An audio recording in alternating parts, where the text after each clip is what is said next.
Good morning, and welcome to the Nudelberg Daily Huddle. Steve Nudelberg will be joining us shortly from the Brightline station in West Palm, and I am coming to you live from the Barrett residence in Tampa, Florida. Shea Money. And I'm coming to you from our old patented location in the King's Chair at Johann's, Joe. I was going to say that purple chair is very familiar. It's Yes. back at Johann's. Especially to the OG huddlers that were just on Facebook Live when we were doing that. Right. Shout out to Jonathan Ahrens, who put out a great post about how he is leveraging video. Jonathan, just great stuff. Love to see the way you've adopted the tool. Love to hear the way you're talking about using it internally with your people. Just really cool stuff. So great share on LinkedIn yesterday. That was a conversation between all of us this morning. So great stuff. Shea, how you doing? All good. Waiting for this guy. Ready for the show today? Yeah, they'll pop in. He'll be backstage. Bring him on, and then I go after this, pick him up, and then he goes to speak on stage. Super cool that he'll be on stage for the business development conversation today. A lot of really cool people, a lot of great speakers. With Don Kelly, who he called and just to touch base, and he had a West Palm number, 561 number. I was like, "You got a 561 number?" I didn't even know he was in West Palm. I was like, "Cool, sure." Well, let's give my dad some more time. Let's get to some wake up music. Then we'll come back, and if he's not back, then we're gonna piggyback off of Phil Boatman, who says it's a good day to make it a great day, and we're gonna share the morning motivational quote with you, which will talk about that. Wake up, everybody!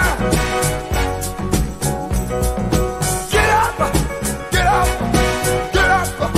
Get up! Wake up! Come on! Wake up, everybody! Teach a new way. Maybe then they'll listen what you have to say. Wake up, everybody! No more sleeping in bed.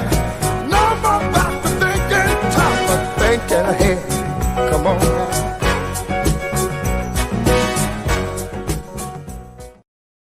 So we've got a ton of great content to talk about today. We're going to talk about a podcast that I recently watched, the Pivot podcast, which had Mike Tomlin on it. That was just chock full of unbelievable nuggets about leadership, about mindset, just about being a high achiever and doing that day in and day out. But, Phil Boatman says it's a good day to make it a great day.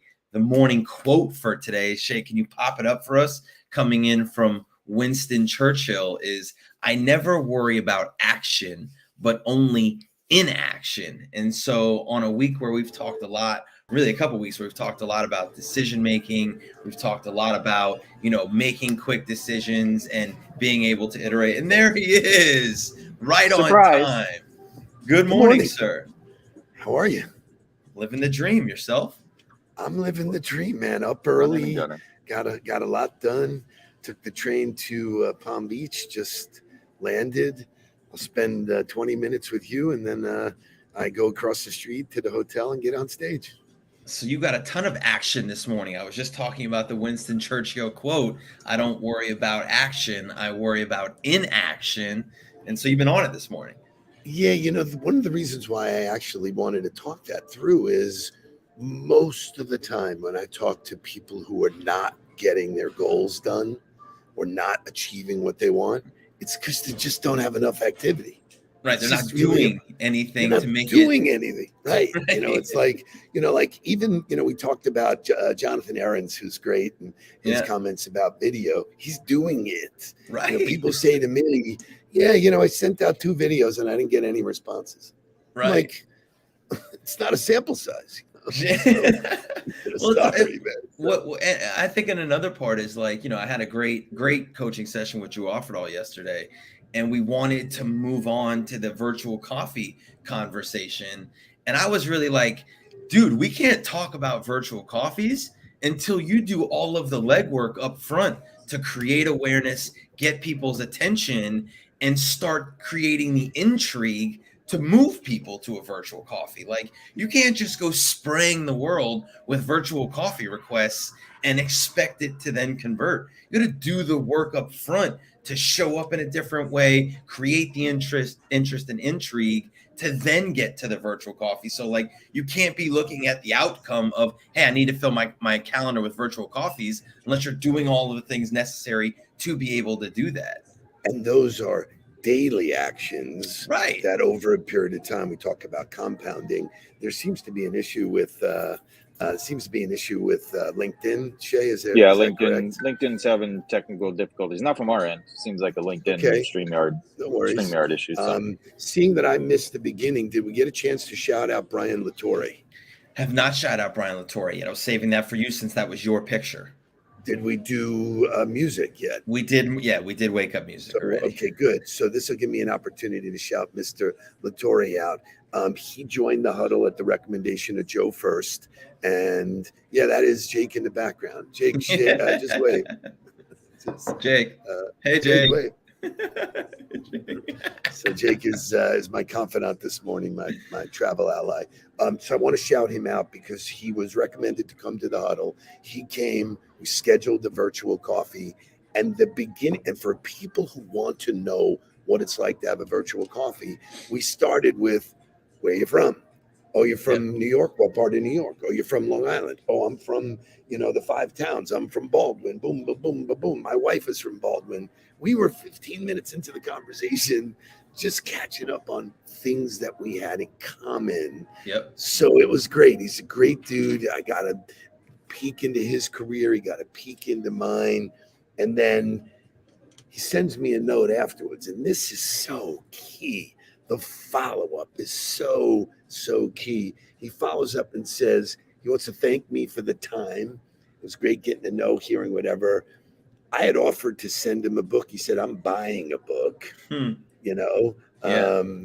so he said, I'm going to buy it. And then when we get together in person, you sign it. And I sent him back a GIF that said deal. But this is how it's done. There was no selling going on. He was saying to me, he goes, listen, I don't know what it's like at my organization now, but I'm going to find out because I'd love to have you come in. Yep. Opportunity creation, not selling. So real time. Thanks for those people who are coming in through LinkedIn. James T, welcome aboard. Glad that YouTube as well. And LinkedIn does have its fair share of shit.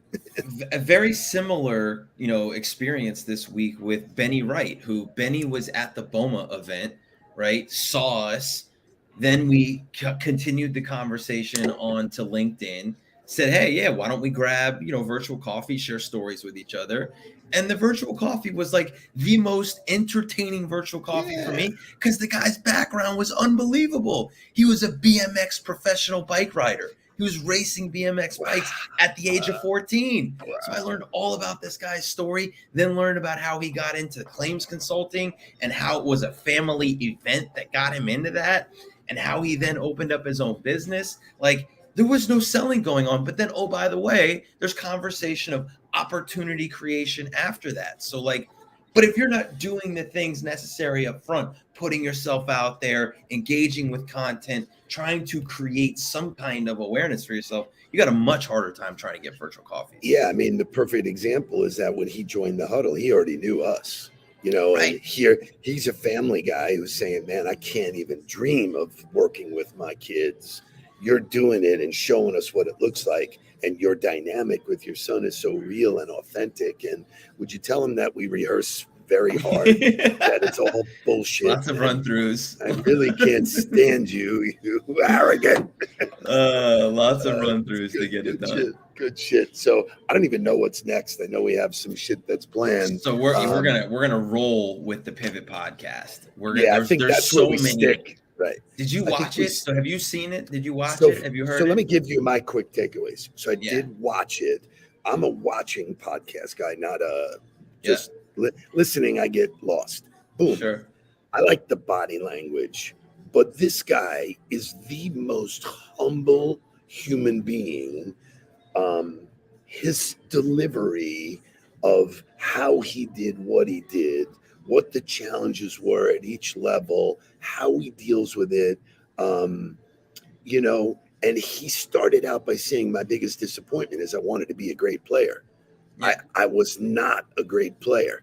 Yeah. Pay attention to the clues, man. Yeah. You know, body and mind only takes you so far. You know, he was a realist. And then, so I absolutely adored him. I didn't realize how early in his career he had gotten significant positions. Yeah, so Tony Dungy put him on the map. So let's go to morning motivational music. Let's get Will Smith's Summertime out of the way. Then we're going to come back and we're going to talk about the Nuggets, and we're going to lay it out for you what we learned from it and give you the opportunity to watch it after this. Here it is, a groove slightly transformed. Just a bit of a break from the norm. Just a little something to break the monotony of all that hardcore dance that has gotten to be a little bit out of control. It's cool to dance, but what about a groove that soothes and moves romance? Give me a soft, subtle mix. And if it ain't broke, then don't try to fix it. And think of the summers of the past. Adjust the bass and let the Alpine blast. Pop in my CD and let me run a rhyme. And put your car on cruise and lay back, cause it's summertime.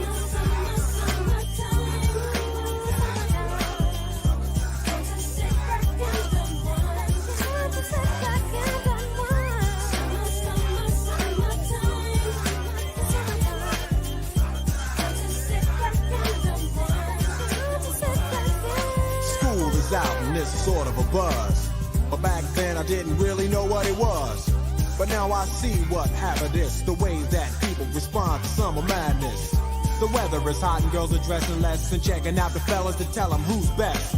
Riding around in your Jeep or your Benzos, or in your Nissan sitting on Lorenzo's. Back in Philly, we be out in the park.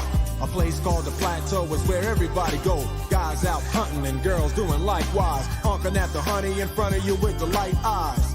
She turn around to see what you beeping at. It's like the summer's a natural aphrodisiac. And with a pen and pad, I compose this rhyme to hit you and to get you equipped for the time. Oh, such a summertime vibe for me. So how cool is that? I mean, that song is so cool and so old. I love the opportunity to introduce hip hop all the time. Yeah, that's early. That's early Will Smith. Yeah, I mean, that's really, you know, he's still Fresh Prince of Bel-Air at that point, but he's mixing his music career with his TV career. And I mean, and kudos to Will Smith always in the history of his music, cuss word free, right? Yep. Which was the outlier in the world of hip hop. But so there's so many great takeaways. Yeah. You know what? Congratulations to people in the huddle pivoting and everybody found it. We got 30 people on LinkedIn on YouTube. Sign up as a backup because LinkedIn screws up all the time. Hit that subscribe button if you're on YouTube right now. And it's easy. Send it to your whole list and say, join me in the huddle, subscribe, boom, done. Simple stuff. Continuing the conversation of Mike Tomlin, I don't know that there was a better quote that I took away from him than he had trained himself, right, to resist comfort. And his motto for his team and for his organizations is to do everything to resist seeking comfort. And for him, he kind of gave an analogy of that because he said, look, the people who love you the most try to create comfort for you. He goes, look, we get our ass kicked on a Sunday, and I come home Sunday night and my mom is in the kitchen and she's sitting there talking about how the refs did us wrong and how, you know, we were just wronged and all these things happened that were out of our control. And he goes, and that just, it stings my ears because that doesn't do anything for me. He goes, that's trying to make me feel comfortable in the fact that we weren't good enough to get it done. And that's not going to help us get to where we need to go. So he said he's trained himself throughout his entire life to resist seeking comfort. And there's so many different layers that you can lay that into. but what an unbelievable philosophy to put at the foundation of allowing yourself to be a high performer every day, whether it be physical and working out, whether it be mental and the mental fatigue of getting back to the routine and the grind. And he talked about how he lives routines, but unbelievable comment to say, resist seeking comfort. So, there's a fabulous book Jim Collins talks about, good to great. And the enemy of great is good, man. People, get to a place where they feel good and everything's going good. I'll remind you of our conversation last summer when we were sort of on autopilot, man. Everything was cruising, everything was good. We had gone away from drilling and digging and going and doing the daily activity, working, putting the work in and resisting comfort. I believe things are different. From my era, we were sold on the 80-hour work week, right. The badge of honor. I was on with Ben Sterner yesterday, which was so fantastic. And he's moved to Florida. And a lot of the coaching we did, he took stuff to heat and said, there's a better way to do stuff. But even he admitted that moving to Florida, he's not back in that pace that makes him successful. Sure.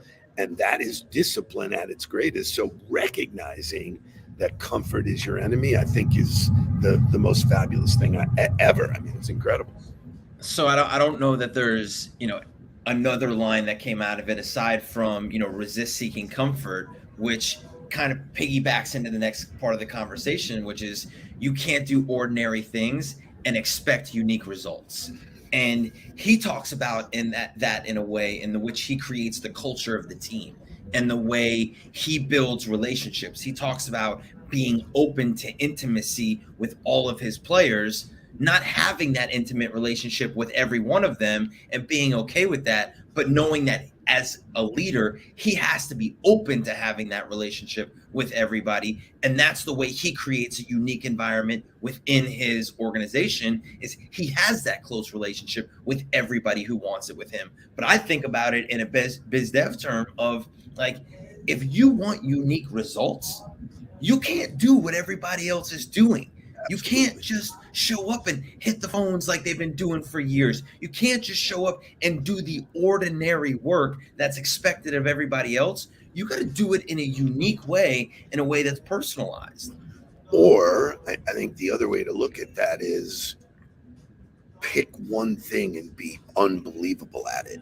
Sure. We're in a world of specialty. People say, why were you successful? Yeah, I had a process, but I was and still am an unbelievable connector. I developed that skill to think of others first, and as they would give me clues, say, hey, you need to go here and there.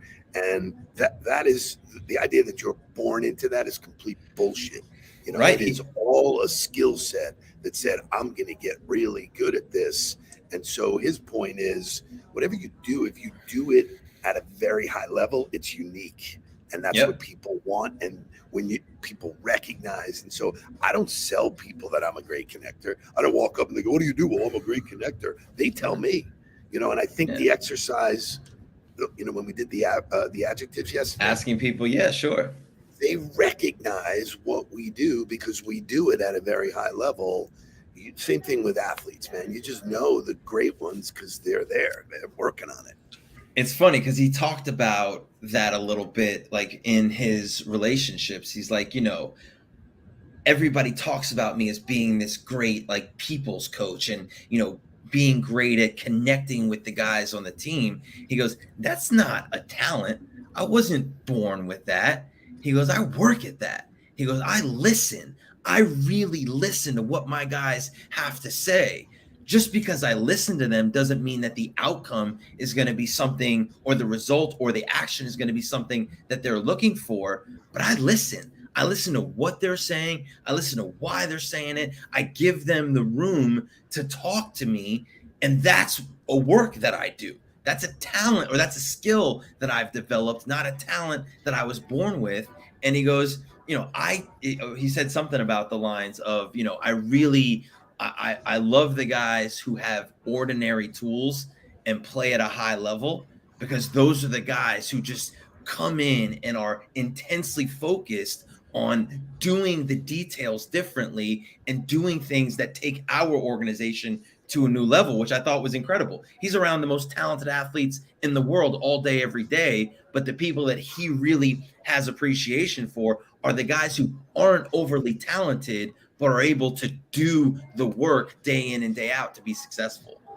So that validates the Top Gun Maverick. It's the pilot, not the plane. I mean, you can have all the technology. That'll be an underlying theme for me this morning when I talk to people, is that, listen, you can take in all the information. You can have the best technology. You can set yourself up with all the goodies, man.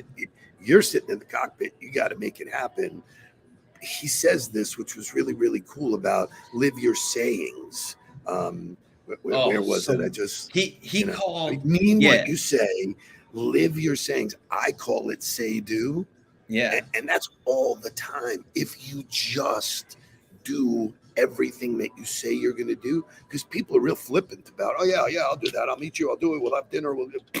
Well, he talked about that in a reference of coaches not wanting to coach. He goes, I love when I hear coaches talk about a guy can't learn or a guy can't do this, yet we put up on our walls like, all in on for the team, or all of these sayings that make you feel like you're all in for guys. But then when you go in to behind the closed doors and you're talking about your players as a staff, you're going, oh, well, that guy can't do this, that guy can't do that. We got to get somebody new. He's like, that's our job. He's like, so I want to make sure that we live what we say. If we're talking about being an organization that's about our players and giving people opportunities, I want to make sure we're giving them those opportunities. So that living what you say and not being a hypocrite, I think that's what you talked about earlier, where people aren't hitting their goals. They're saying a lot of things. They're saying they want things. They're saying that this is who they are. There's just no action behind it. And as soon as you help people put the action behind what they say, anything can happen. When you started doing this process, I said, dude, it's goof proof. If you do the program, the success will be there. That's why our business is exploding. If you're willing to do it, willing to do the work every day, which, to your point, I think it's fun. Virtual coffees are absolutely the most fun I've ever had being in sales or in biz dev. It's just an awesome tool to us to meet new people and get to know them. And like I was laughing, I said to, Brian, I go, and I get to sit here and do it again and again and again, right? And I'm not moving, man. I'm touching people all over the country. So there's Phil Boatman, who knows, integrity. It's say do integrity. It's the number one takeaway at the True Network. It's the number one takeaway for everybody that I work with. It seems really simple. It's not easy, and I have stories to back it up where I said something out of school. And I had to, live up to it. So the last thing, because I know we're over time, and I gotta go. But I want to bring this up is, as a leader, to allow people the latitude to be who they are as part of a team is pure genius.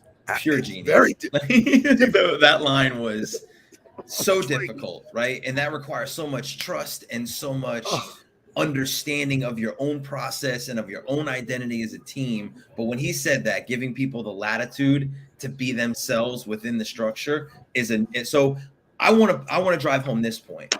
If you are a leader, individual leader, right? You're a leader of yourself. Part of controlling your mindset is finding the content that feeds your fire. I found this. This is something that fed me to get back to doing what I do really well. And it inspired me to say, you know what? There's more guys thinking like I think. There's more guys doing it the way it should be done.